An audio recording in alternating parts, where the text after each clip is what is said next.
Hello everyone, this is Tom from Dirk Witte Guitars, Utrecht, the Netherlands, and today we're taking a look at this Fender Princeton Reverb from the year 1981, silver face, in an immaculate condition. It looks super duper clean, everything is intact, everything is fully functioning, and it has also been fully serviced, and for its age it is in exceptional condition. Let's get into it.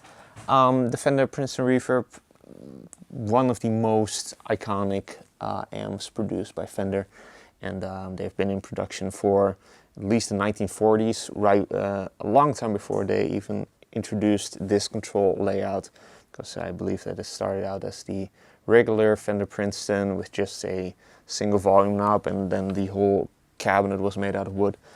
Whole lot of history, but let's not get into that and not go down that rabbit hole. Let's just get into this very amplifier.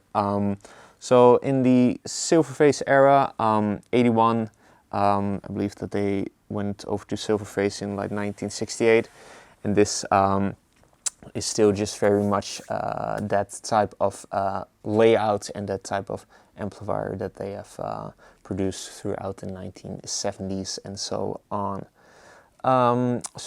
It features two inputs. It features obviously a volume control, but this one is actually fairly unique because it says right here, it says pull for volume boost. So if you pull this up, it's kind of like a push-pull. I did not know that they had that in the 1980s. I thought that that was a very modern thing, but apparently not. So pull for volume boost. Let's hear what that sounds like in a minute.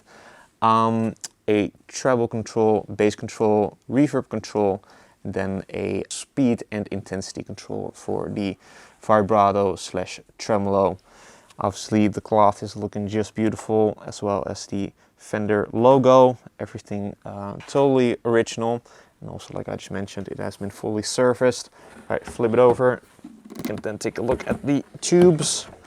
We got a 5U4 tube, we got two 6V6s, two 12AX7s, a 112AT7, and then a 7025 tube.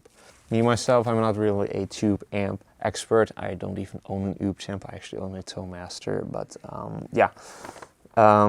this is what it had said inside the cabinet over here. That it features those tubes.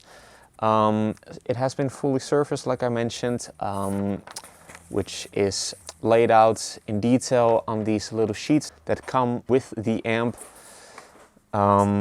Let's not get into that. I will just put them out on the screen for you to inspect and to analyze, because I quite honestly don't really know what all of that means, but it just works beautifully, it sounds wonderful, and that's all that really matters. We got a ground switch over here, we got the on-off button or switch, and the fuse switch, and input for your foot switch, and and the cables for the speaker. And then we also got the original Fender 10-inch speaker that just sounds plenty loud, even though that this is a 12-watt amplifier, which might not sound like a lot. It is really loud, and it can get really loud, which you will hear in a minute. But it just sounds really great, as you would expect from a Fender Princeton Reverb. Those just sound absolutely phenomenal, especially if you turn them up and have them cranked up. If you're interested in this 1981 Fender Princeton Reverb, be sure to head over to the links in the description.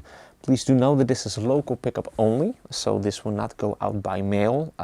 Reason being is that these old tube amps are pretty fragile, and we rather not take the risk, not just for us, but especially for you, if you are actually interested in this amp, to keep it as safe as possible, because things can go horribly wrong using the mail, and especially if it has to travel like halfway across the world. Best to not do that. Just so that you know. If you enjoyed this demo, be sure to like the video, subscribe to the channel for more cool weekly demos of cool amplifiers like this, or cool electric guitars, acoustic guitars, bass guitars, all of that really cool stuff. Also be sure to like us and follow us on our socials. Links are in the description. Let's hear what this 1981 Fender Princeton Reverb sounds like. I will be playing a Stratocaster through this really awesome amp, and also a Les Paul, just to give you a good impression of what both of those styles of guitar sound like. I will also be using a boost pedal, actually the new Boss BP1 Wazacraft that they had just released like a week ago or so, which is just that, it is a boost amp. So just to kind of get this amp to go into its natural overdrive without me having to turn up the volume all the way, and that everything in this room will start to shake and to fall over. Hopefully this will do the job, and I have faith in that. So yeah, I will also be using a overdrive pedal, and that will be the Riverside multi-stage drive by Strymon. So let's get to that part and take this 1981 Fender Princeton Reverb for a spin.